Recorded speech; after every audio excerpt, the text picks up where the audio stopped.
Nessa manhã nós vamos falar também a respeito de um homem. Aleluia, glória a Deus. Que assim que ele colocou os olhos em Jesus, a vida dele foi mudada. Amém. Santo Deus. E ele não viveu de outra forma, a não ser em função de Jesus. Glória a Deus. Bendito. Quantos trouxeram sua Bíblia? Vamos abrir na Epístola de 2 Pedro, capítulo 1, do verso 1 até o verso 11. Epístola de Pedro. Aleluia, Senhor. Aleluia. Louvado seja o teu nome. 2 Pedro, capítulo 1, do verso 1 até o 11. Eu gosto muito de como Pedro começa essa carta. Ele diz: Simeão Pedro, servo e apóstolo de Jesus Cristo. Ele se apresenta como servo para demonstrar a sua humildade, mas também fala como um apóstolo, porque sobre a vida dele existe uma autoridade espiritual. E ele continua: aqueles que, mediante a justiça de nosso Deus e Salvador Jesus Cristo, receberam conosco uma fé igualmente valiosa, graça e paz lhes sejam multiplicadas pelo pleno conhecimento de Deus e de Jesus, o nosso Senhor. Seu divino poder nos deu tudo o que necessitamos para a vida e para a piedade, por meio do pleno conhecimento daquele que nos chamou para a sua própria glória e virtude. Dessa maneira, Ele nos deu as suas grandiosas e preciosas promessas, para que por elas vocês se tornassem participantes da natureza divina e fugissem da corrupção que há no mundo, causada pela cobiça. Por isso mesmo, empenhe-se para acrescentar à sua fé a virtude ao conhecimento, o conhecimento ao domínio próprio, o domínio próprio à perseverança, a perseverança à piedade, a piedade à fraternidade e a fraternidade o amor. Glória a Deus. Porque se essas qualidades existirem e estiverem crescendo em sua vida, elas impedirão que vocês, no pleno conhecimento do Senhor Jesus Cristo, sejam inoperantes e improdutivos. Todavia, se alguém não tem, está cego, só vê o que está perto, esquecendo-se da purificação dos seus antigos pecados. Portanto, irmãos, empenhem-se ainda mais para consolidar o chamado e a eleição de vocês, pois se agirem dessa forma, jamais tropeçarão. Assim vocês serão ricamente promovidos a entrarem no reino eterno do nosso Senhor e Salvador Jesus Cristo. Amém.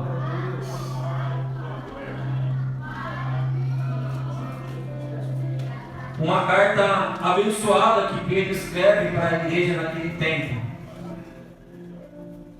E ele começa saudando a igreja com graça e paz. Nós só podemos dar paz e transmitir paz quando recebemos a graça do Senhor. É essa graça que nos torna diferente das demais pessoas que convivem com a gente. Quando eles entendem e conseguem observar a paz de espírito que existe em nós. Então é uma saudação muito parecida com a saudação que o apóstolo Paulo também fazia. E a Bíblia fala que Pedro e Paulo conviveram na mesma época. E Pedro, sendo um discípulo do Senhor, ele observou atentamente os ensinamentos e os comportamentos de Paulo. E o que eu gostaria de trazer para a igreja nesta manhã é: características de um cristão autêntico. Aleluia. Quais são as características que eu preciso ter para ser um cristão autêntico?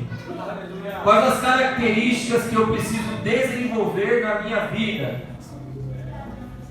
Será que é simplesmente colocar um terno, falar como crente, andar como crente, usar o dialeto que nós usamos dentro das igrejas, como varão, como terra, fire, fogo, nébias, né?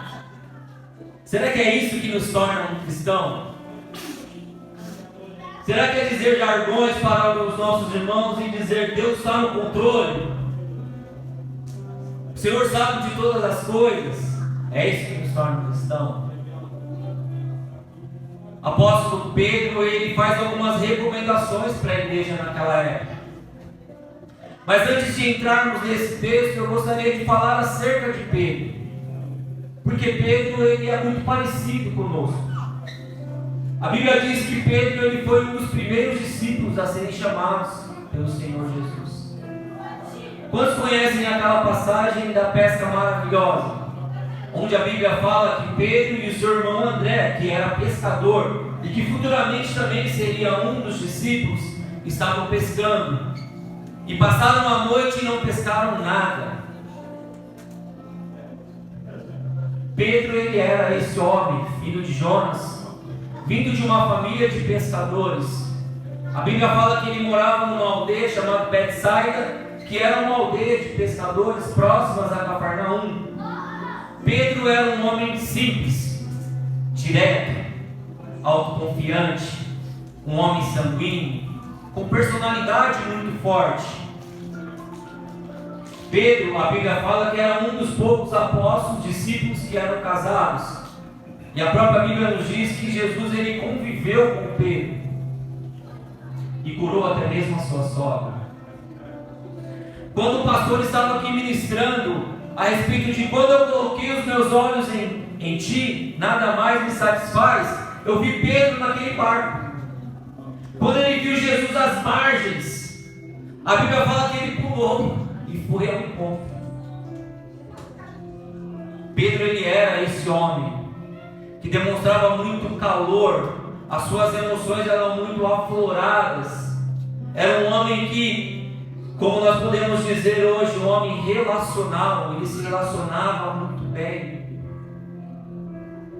Pedro tinha uma educação limitada, era um homem de palavras duras, era um homem que foi ligado talvez no campo, com toda aquela simplicidade de uma aldeia. Diferente de Paulo, Pedro não tinha palavras bonitas e eloquentes,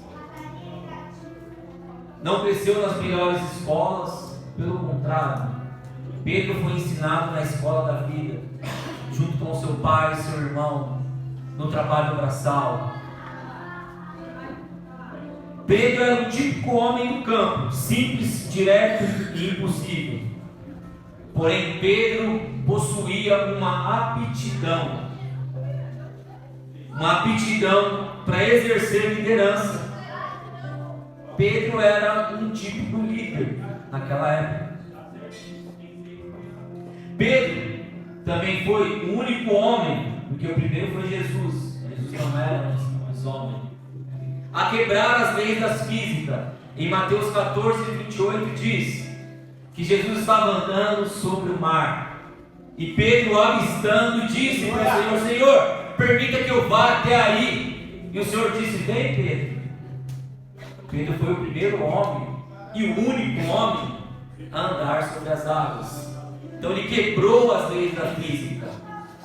Pedro também era aquele que fazia parte dos mais próximos, dos mais íntimos do Senhor Jesus. O Senhor convivia com 12, convivia com uma multidão, mas havia 3 que eram mais chegados, que estavam mais próximos, que o Senhor Jesus poderia compartilhar e abrir o seu coração, junto com Pedro e Tiago. Pedro, João e Tiago eram esses 3 mais próximos. Pedro, um homem com muitas limitações e muitas falhas, era considerado um amigo mais próximo que os outros. Pedro também foi o primeiro a responder confessando. Quando Jesus estava reunido, se perguntou para os discípulos: quem dizem que eu sou aí fora? E muitos falavam: Senhor, dizem que o Senhor é Elias. Outros dizem que o Senhor é Jeremias. Outros dizem que o Senhor é um dos profetas. E outros até dizem que o Senhor é João Batista. E Pedro foi o primeiro que se posicionou e disse: Senhor, Tu és o Cristo, Filho de Deus. E rapidamente o Senhor Jesus lhe falou: disseste bem, Pedro, porque isso não foi revelado pelo homem, mas sim sobre o próprio Deus. Olha a ousadia que Pedro tinha. Pedro foi responsável também por organizar a última Santa Ceia em Jerusalém. Pedro também é responsável por aquele versículo tão famoso que nós gostamos de falar, que quando ele diz: olha, eu não tenho ouro e nem prata, mas o que eu te tenho eu te dou, então receba. Ele estava à porta do templo. Glória a Deus. E ali estavam pedindo esmolas. E ele disse: eu não tenho ouro e nem tenho prata, mas o que eu tenho da parte do Senhor eu te dou. Receba a cura, receba o renovo, receba a alegria, receba a paz, receba o gozo do Espírito Santo. Pedro era esse homem. Pedro também foi aquele que recusou quando Jesus estava reunido com os discípulos e disse que lavaria os pés dele. Prontamente Pedro recusou: Senhor, não sou digno de o Senhor lavar os meus pés. E logo após entender o que ele disse: Senhor, não lava só os meus pés, lava a minha cabeça, lava o meu corpo, derrama essa água sobre mim. É da mesma forma que o Senhor tem para a sua vida, irmãos. Glória a Deus.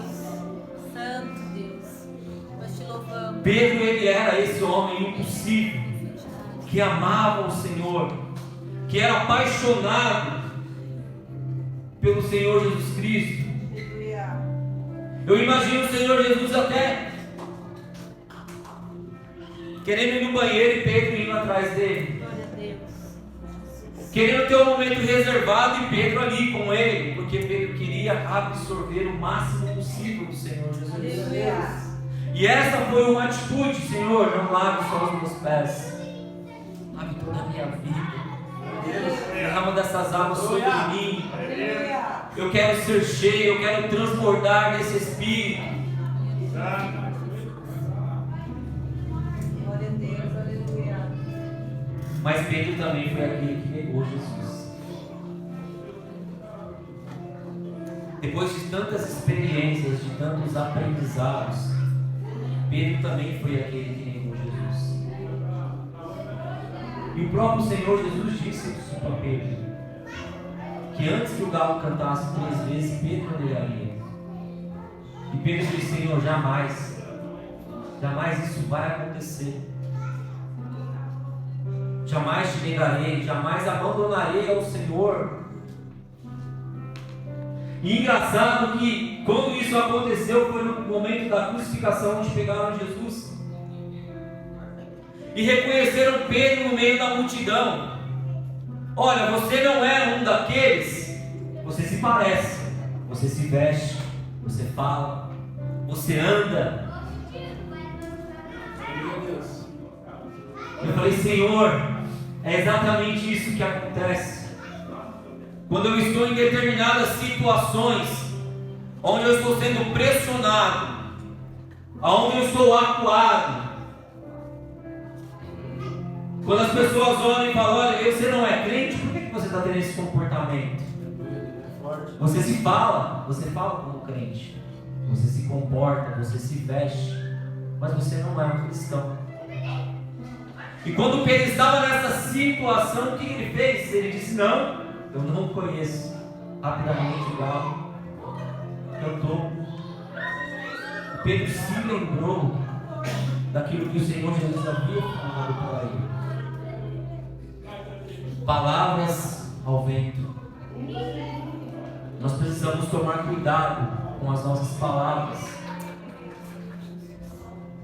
Pedro era sanguíneo, então ele expressava aquele sentimento de amor, era latente na vida de Pedro, era da personalidade de Pedro. E eu acredito que ele não estava falando da boca para fora quando ele dizia que amava o Senhor e que jamais o abandonaria. Mas no momento que ele precisou provar a sua fé, ele não conseguiu. Pedro também foi aquele que cortou a orelha do soldado e rapidamente foi repreendido, porque não era essa a atitude que deveria tomar.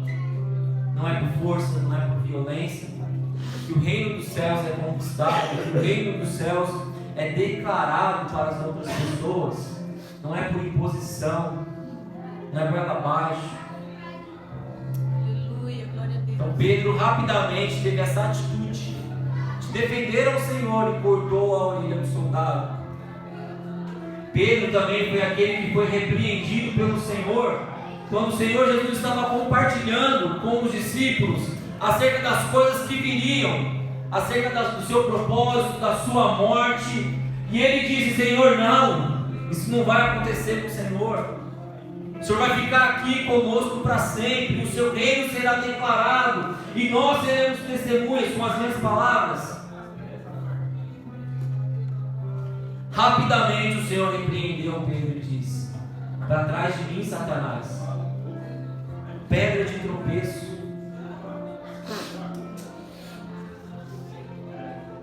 Porque o propósito do meu Pai precisa ser cumprido.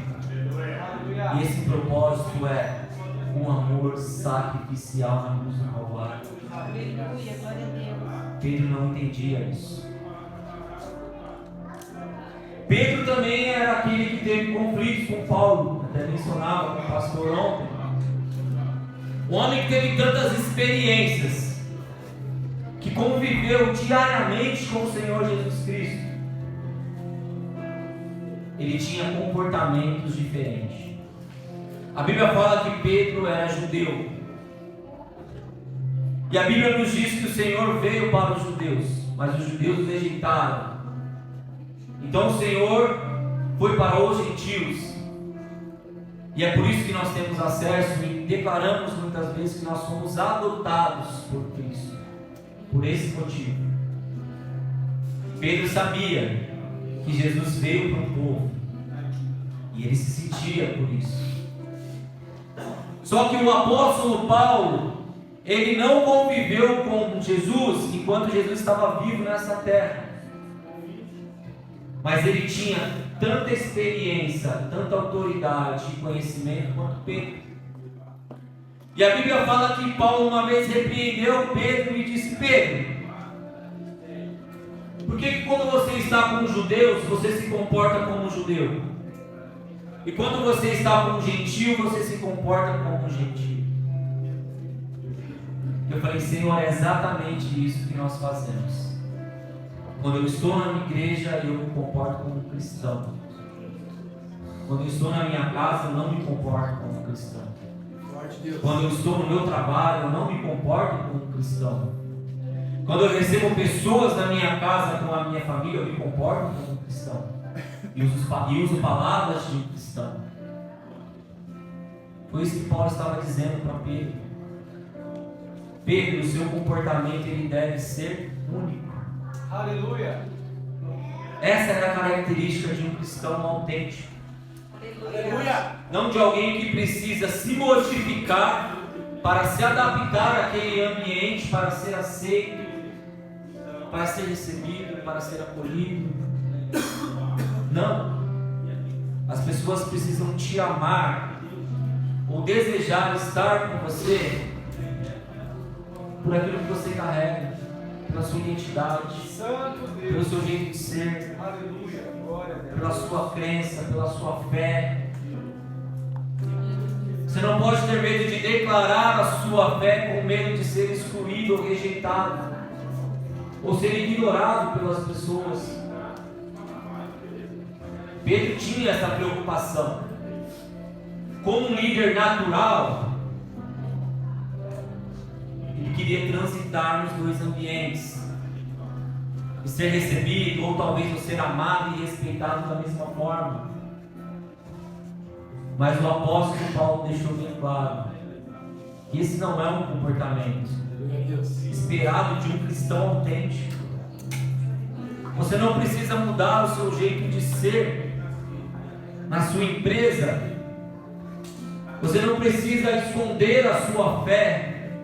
Você não precisa ter medo de declarar ao Senhor e dizer, quando for questionado ou perguntado, que tipo de fé que você exerce, ou que tipo de Deus que você acredita.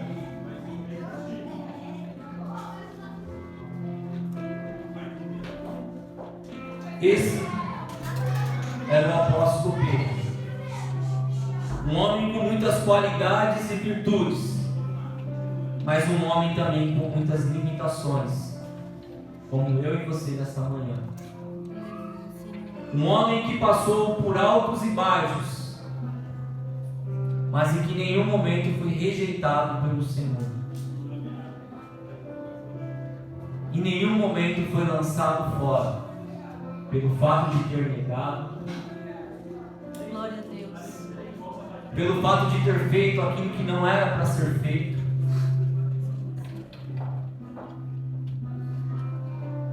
Mas um homem que a Bíblia nos diz que o Senhor confiou a sua igreja. Um homem que a própria Bíblia diz que a sua morte, ele foi crucificado. E ao ser crucificado, a Bíblia diz, alguns estudiosos dizem que ele falou que ele não era digno de ser crucificado em pé, mas que ele queria ser crucificado de cabeça para baixo, porque ele não estava no mesmo nível do Senhor. Nenhum homem está, nenhum homem pode estar no mesmo nível que o Senhor Jesus. Esse era Pedro, muito parecido conosco. Temos as nossas virtudes, temos as nossas qualidades, temos as nossas deficiências e limitações, e em todas elas o Senhor continua confiando e depositando Glória a Deus. a sua fé e a esperança em nós. Aleluia. Santo Deus. Quando Pedro escreve essa epístola, a Bíblia fala que talvez ele estivesse em Roma, e era um período muito difícil, pois em Roma quem governava era Nero, e a Bíblia fala que Nero tinha um plano, e o plano de Nero era o quê? Nero queimou toda a cidade, porque ele tinha o objetivo do quê? De construir, novos prédios, tinha novos projetos, e ele jogou a culpa em quem? Nos cristãos, porque os cristãos estavam crescendo naquela época. Antes disso, Pedro já tinha tido experiências maravilhosas. Ele foi aquele que pregou e mais de 5.000 almas se converteram na sua primeira pregação. Então os cristãos estavam em ascensão naquele período e eram vistos como uma ameaça para o povo em Roma. Então Nero queimou aquela cidade, queimou alguns prédios e colocou a culpa nos cristãos. Esse era o cenário. Nero acusou os cristãos. E Pedro escreve essa epístola com o seguinte objetivo: de alertar aquele povo sobre as perseguições que viriam, sobre a tribulação que eles passariam, sobre a provação que eles teriam que enfrentar por declarar a Cristo. Esse era o cenário. O perigo estava fora da igreja. O perigo eram os perseguidores, os acusadores, aqueles que crucificaram Jesus. Mas em nenhum momento o Senhor disse que o reino dele era um reino terreno. E muitos não entenderam naquela época. Meu reino não é terrestre. O reino do Senhor, a promessa do Senhor é algo maior do que esse plano terrestre. Mas Nero não entendia isso. Era uma ameaça. Os cristãos naquela época eram uma ameaça. Por quê? Porque muitas pessoas estavam sendo curadas, muitas pessoas estavam sendo restauradas, muitas pessoas estavam reconhecendo a Cristo. Então isso era uma ameaça, porque eles temiam que o povo tomasse o reinado. Não era esse o propósito. Pedro estava encorajando nessa primeira epístola aos povos a ter coragem de permanecer fiel para enfrentar tempos difíceis. E é isso que o Senhor nos fala nesta manhã também. É tempo de termos coragem para enfrentar tempos difíceis. Santo Deus, é tempo de termos coragem para declarar a nossa fé, mesmo que tudo esteja indo ao contrário, mesmo que o cenário seja desfavorável, mesmo que a porta esteja fechada, mesmo que não haja provisão, mesmo que não haja mantimento, mesmo que nesse momento a enfermidade talvez esteja assolando a sua casa, você precisa ter coragem e ser fiel, continuar declarando a sua fé. Pedro estava alertando o povo: virá um tempo difícil, vocês precisam permanecer fiéis à promessa do Senhor. Já na segunda carta, Pedro, que é o que nós lemos aqui, segunda Pedro, é diferente.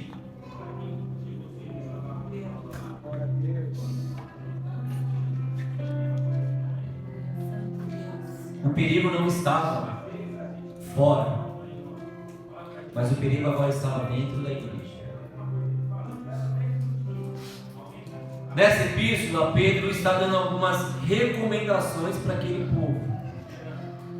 Olha, vocês estão suportando a perseguição, vocês estão suportando o dia mal, vocês estão permanecendo fiéis, mas existe um outro perigo, e esse perigo ele é interno. Pedro estava falando que a respeito dos falsos profetas, das falsas doutrinas, e Pedro estava recomendando uma combinação de fé e práticas cristãs. O pastor abriu o culto hoje muito sobre fé, sobre se empenhar. É justamente o que Pedro estava dizendo. É necessário ter fé, é necessário se empenhar, mas também é necessário combinar a sua fé com algumas práticas. Porque Pedro estava estimulando o crescimento daquele povo, que era necessário crescer. Sabe aquela curva ascendente? Se nós não continuarmos, o que acontece? Nós temos uma descendente. Era isso que Pedro estava alertando o povo.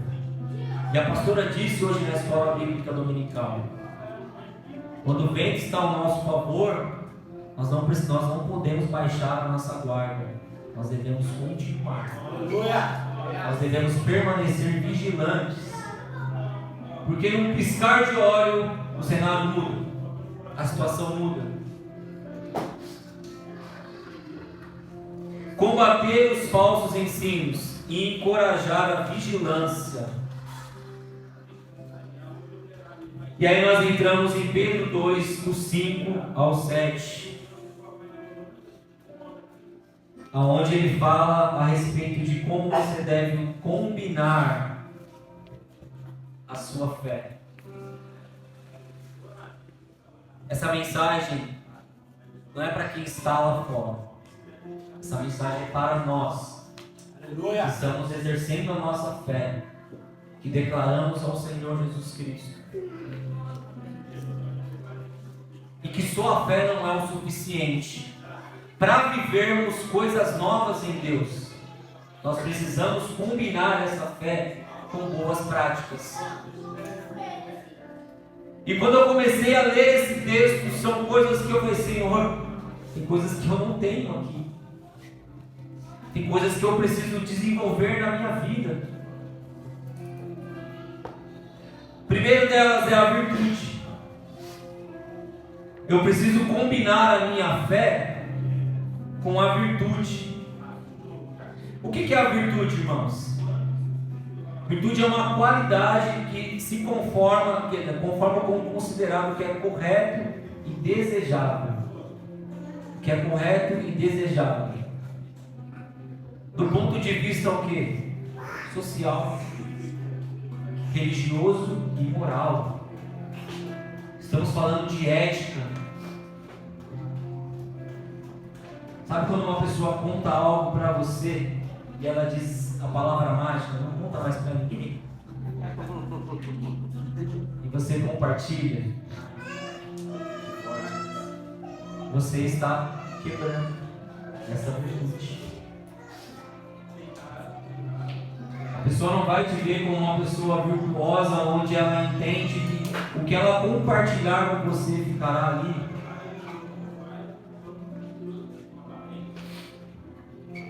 Nós devemos combinar a nossa fé com o que é certo do ponto de vista moral, religioso e social.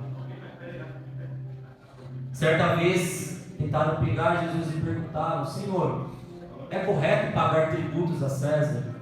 O povo está sendo explorado, o povo está sendo extorquido. E o que Jesus disse, Deus? O que é essa moeda?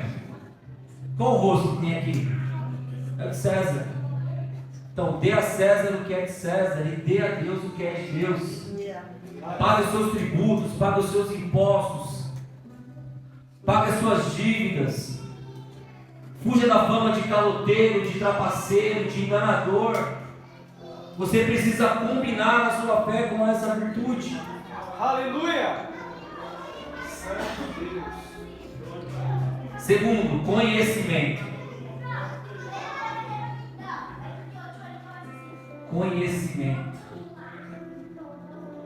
Conta a história que um pastor, pode ser o pastor Williams, mas é o pastor Williams, ele foi visitar uma irmã junto com a sua esposa, e essa irmã recebeu muito bem o pastor. Fez um bolo, tirou as suas melhores xícaras, as suas melhores louças, e ela tinha ganhado uma colher que era para adoçar o chá, o café, muito bonito.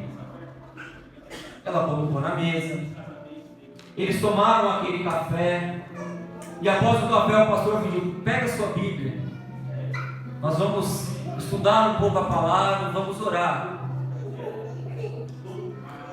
O pastor fez isso, ele orou, ele passou uma tarde ali com aquela mulher.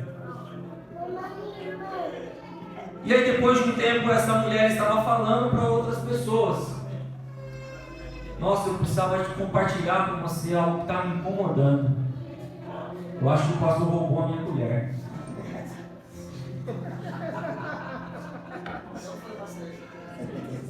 Eu já procurei em todos os lugares, eu não acho essa colher. E eu ganhei, ela é muito linda. Aí a outra pessoa: tem certeza? Né? Tem certeza? Já procurou bem? Não, já procurei em todos os lugares, não achei. Isso passou 3 meses, 6 meses, e o pastor voltou na casa dessa mulher. Quando chegou lá, ela falou: pastor, eu precisava te falar um negócio que eu estou muito incomodado. O senhor roubou minha colher?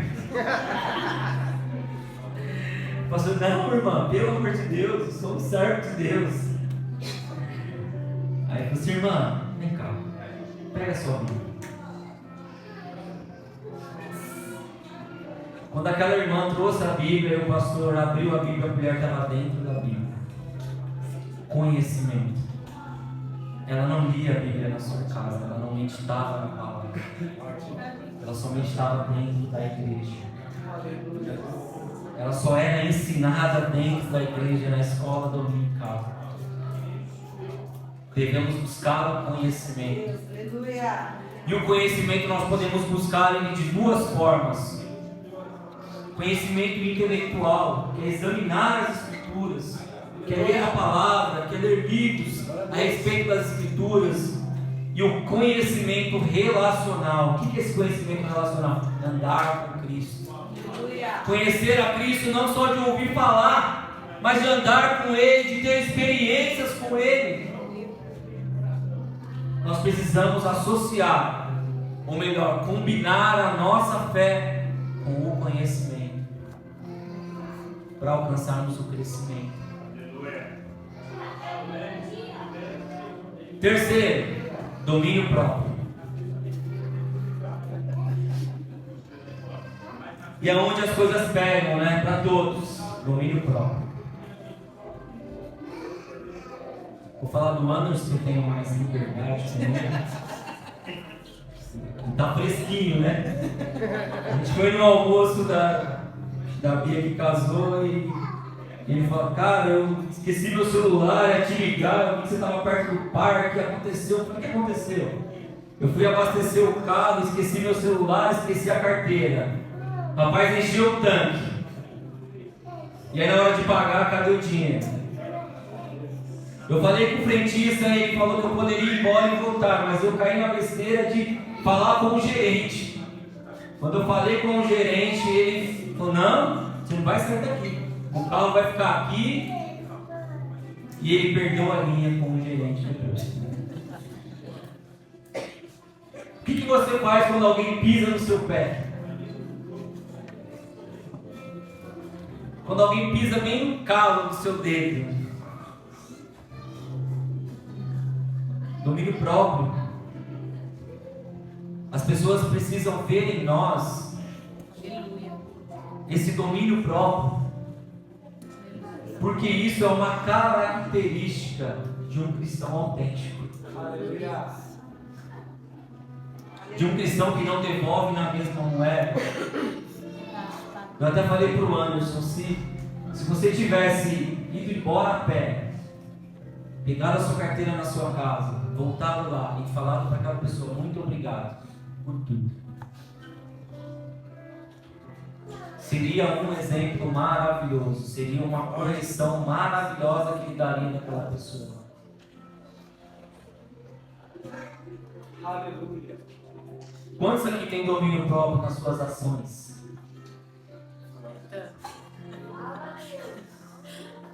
Quantos aqui precisam desenvolver o domínio próprio? Amém. Eu preciso combinar isso com a minha fé. Aleluia. Graças a Deus, aleluia. Louvado seja teu nome, Pai. Porque o que acontece? E aí entra no quarto, né? O domínio próprio vem do conhecimento intelectual e relacional adquirido na caminhada com Cristo. Nós falamos aqui sobre conhecimento. E como que nós vamos ter domínio próprio? Conhecendo ao Senhor. Aleluia. Lendo a sua palavra. Recebendo os seus conceitos que estão na Bíblia, os seus direcionamentos. Aleluia. Como que eu vou ter domínio próprio? Tendo experiências com o Espírito Santo. Meu Deus. Isso vai me ajudar a ter domínio próprio. Quarto,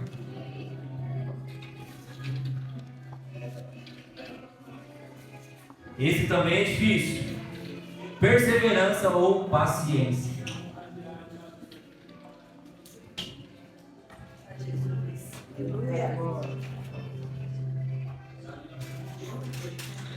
Perseverança e paciência nós podemos entender da seguinte forma: ter paciência com as limitações do nosso próximo e perseverar não desistindo desse próximo. Nós precisamos combinar a nossa fé com a perseverança e a paciência. E como que nós vamos ter paciência? Tendo domínio próprio. Sendo paciente com aquele que não entende aquilo que você está direcionando. Sendo paciente com o erro, com a dificuldade daquela pessoa. Sendo paciente no momento em que você estiver numa discussão acalorada. E guardar as suas palavras. Porque a Bíblia diz em Provérbios: que até o tolo, quando se cala, ele se torna sábio. Paciência.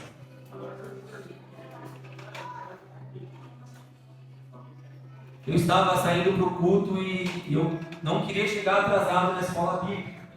Eu acordei cedo, lavei o quintal, busquei o pão, comecei a arrumar as coisas, passei, fiz o café e as meninas nada.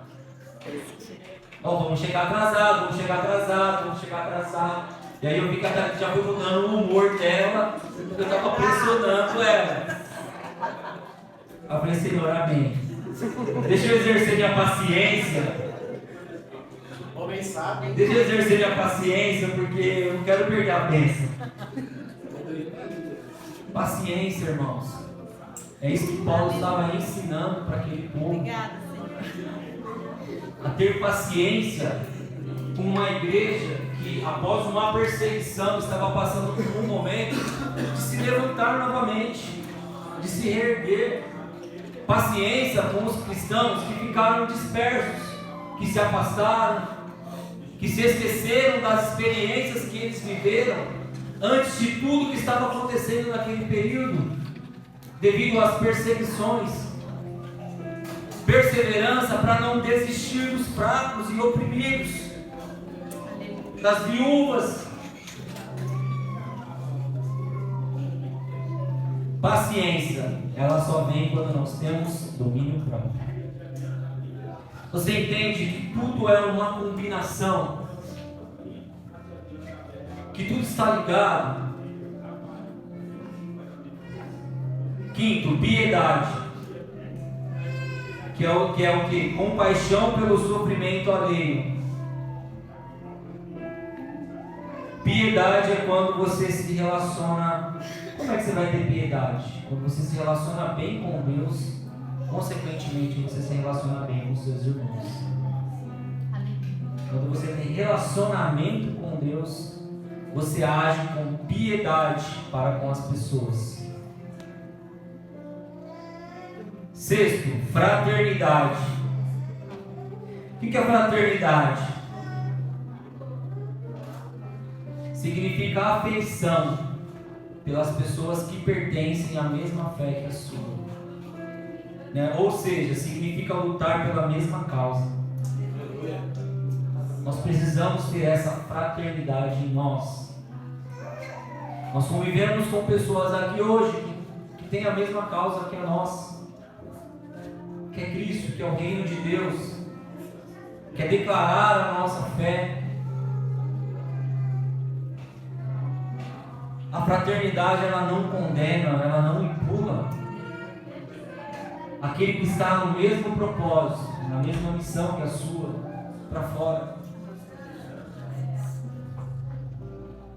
A fraternidade olha para esse fraco e diz: olha, hoje eu posso andar 2 milhas por você, amanhã você pode andar 3 milhas por mim, porque nós estamos no mesmo objetivo. Fraternidade para os casamentos.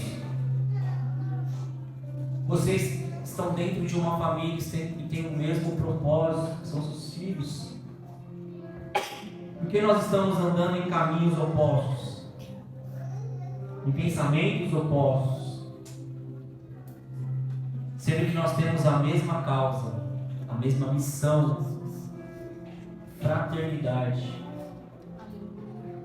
significa afeição pelo seu irmão. A fraternidade me faz defender o meu irmão. A fraternidade me coloca na posição de escudo da minha casa, da minha família. A fraternidade é como um escudo que nós devemos ter combinado a nossa fé. Defender aqueles que estão no mesmo propósito. E era isso que Pedro estava ensinando. Não adianta só vocês declararem a sua fé e ser cada um por si e Deus por todos. Eu estava com os adolescentes há duas semanas atrás, e nós estávamos falando sobre uma lição que era pagar o mal com o bem. E algumas frases me chamaram a atenção de uma pessoa que era secular, que era de Chaplin, que ele dizia que o bem é como um fogo que consome o mal. E ele disse mais: olho por olho e o mundo ficará cego.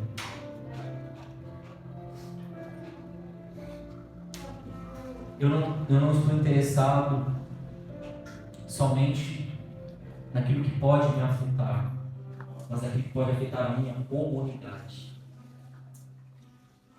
Essa mensagem é para nós, igreja, para a nossa comunidade. Não é sobre aquilo que pode me afetar somente, mas aquilo que pode afetar a nossa comunidade. Pedro estava alertando esse povo, não é simplesmente correr de acordo com a sua fé, não. Você precisa combinar isso à fraternidade e correr milhas com aqueles que estão fracos e ajudar aqueles que estão caídos a entrarem novamente nesse mesmo propósito, nessa mesma visão.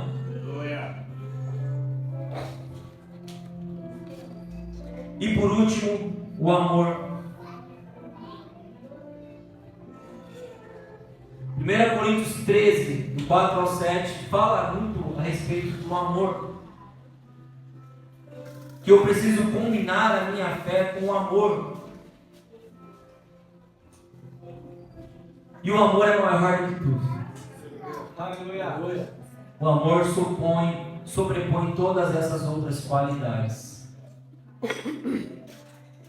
O próprio apóstolo Paulo diz que não adianta eu falar a língua dos anjos, não adianta eu fazer curas se eu não tiver amor. Não adianta eu me sacrificar e fazer obras se eu não tiver esse amor. E aqui em Coríntios diz, que o amor ele é sofredor, ele é benigno, ele não é invejoso, ele não busca seus interesses. E nós somos ensinados que nós devemos amar uns aos outros, que nós devemos amar a Deus, que nós devemos amar o nosso próximo como a nós mesmos, porque foi exatamente o que Deus fez. Ele amou o mundo de tal maneira. Aleluia. Ele amou Santo Deus a mim e a você de tal maneira que Ele entregou o seu Filho para morrer naquela cruz e nos dar a oportunidade de uma nova vida. Não é simplesmente fé, mas Ele demonstrou em ações. Não eram simplesmente palavras, mas Ele demonstrou em ações quando Ele enviou o seu Filho. É tudo sobre o amor. Eu preciso combinar a fé com esse amor. Esse amor que não busca interesses. Esse amor que não olha só para mim, mas olha para o meu próximo, olha para a minha família, olha para aquele que está necessitado. Santo Deus, aleluia. É esse amor que nós precisamos combinar a nossa fé. Para que nós venhamos ao quê? Alcançar o crescimento que Cristo tem para a igreja.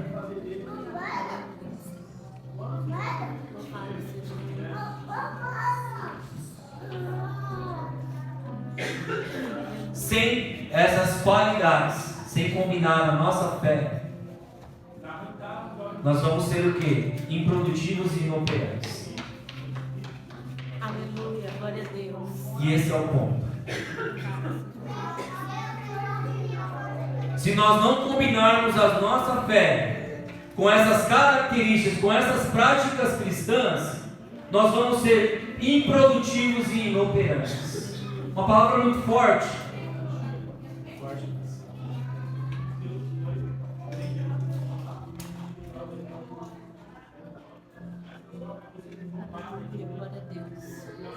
Com Cristo é pegar ou largar. Infelizmente não existe meio termo. Eu não posso fazer de qualquer forma. Ou é pegar ou largar. Ou é me empenhar para crescer, como foi dito aqui antes, no começo. Eu preciso me empenhar, eu preciso me dedicar. O pastor disse aqui antes de começar o culto para os obreiros sobre isso, sobre um corpo improdutivo e inoperante, se não se empenhar, se não se dedicar. Era isso que Pedro estava aconselhando a igreja. O perigo não está lá fora, o perigo está aqui dentro.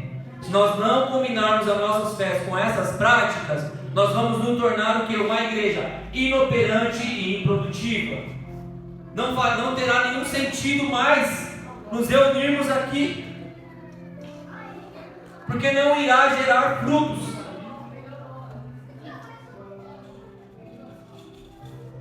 Religiosidade.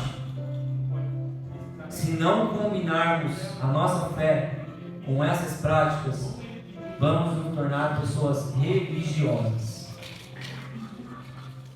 Sabe quando eu sei quando eu estou me tornando religioso? É quando eu começo com os seguintes questionamentos: o que pode? O que não pode? Tatuagem é permitido? Boné é permitido no altar? Tênis é permitido? As irmãs precisam estar de saia? Podem usar calça? Religiosidade. Eu estou preocupado até onde eu posso ir para não cometer um pecado, quando na verdade eu deveria estar fazendo o seguinte questionamento: Senhor, qual que é o próximo nível? O que eu preciso fazer? Aonde eu preciso melhorar? Aonde eu preciso ajustar a minha vida para acessar esse novo nível que Pedro estava falando para a igreja? Vocês precisam crescer. Se não combinarmos a nossa fé com essas práticas, estamos caindo em religiosidade. Estamos falando de roupas e tradições, do que pode e do que não pode, quando na verdade deveríamos estar falando de como que o Senhor poderia nos usar para curar, para libertar, para orar, para expulsar demônios, para acessar esse próximo nível. E o Senhor nos deixa um desafio.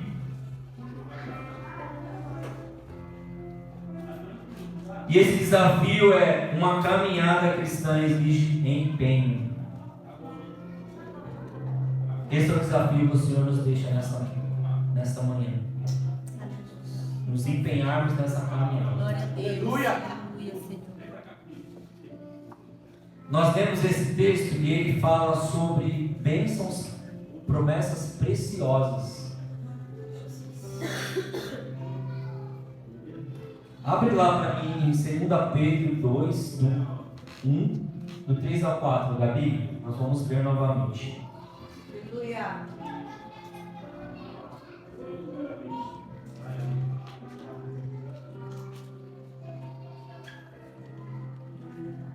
O seu divino poder nos deu tudo o que necessitamos para a vida e a piedade, por meio do conhecimento daquele que nos chamou para a sua própria glória e virtude. Glória a Deus.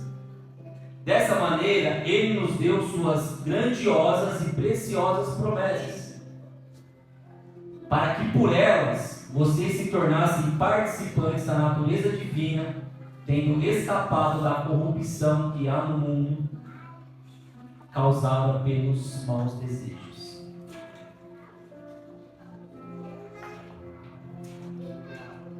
Existem muitas promessas e muitas bênçãos disponíveis que não foram acessadas ainda, porque eu não entendi, eu não combinei a minha fé com essas práticas, e isso me impede de viver algumas coisas em Deus. Sim, não adianta simplesmente eu declarar a minha fé e não ter conhecimento.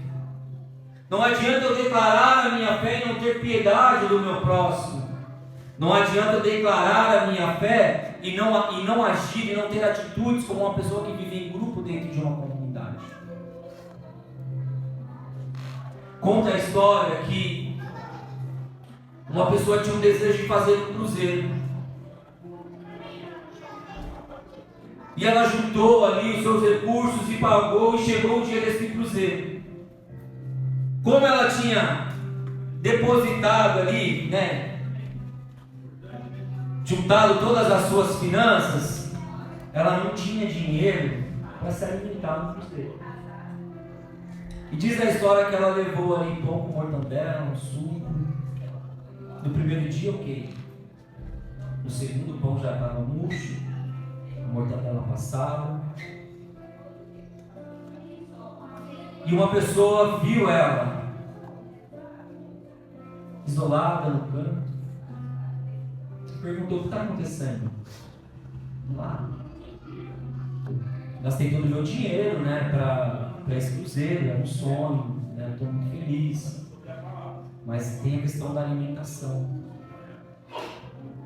E a pessoa falou para ela: mas como assim? Você não leu a cláusula do seu contrato? Está tudo incluso. Tudo está disponível para você. Café da manhã, o almoço, o jantar, os banquetes, as atrações, tudo. O que eu entendo com essa história? Promessas preciosas. Elas estão disponíveis. E nós não acessamos essas promessas porque não temos o conhecimento.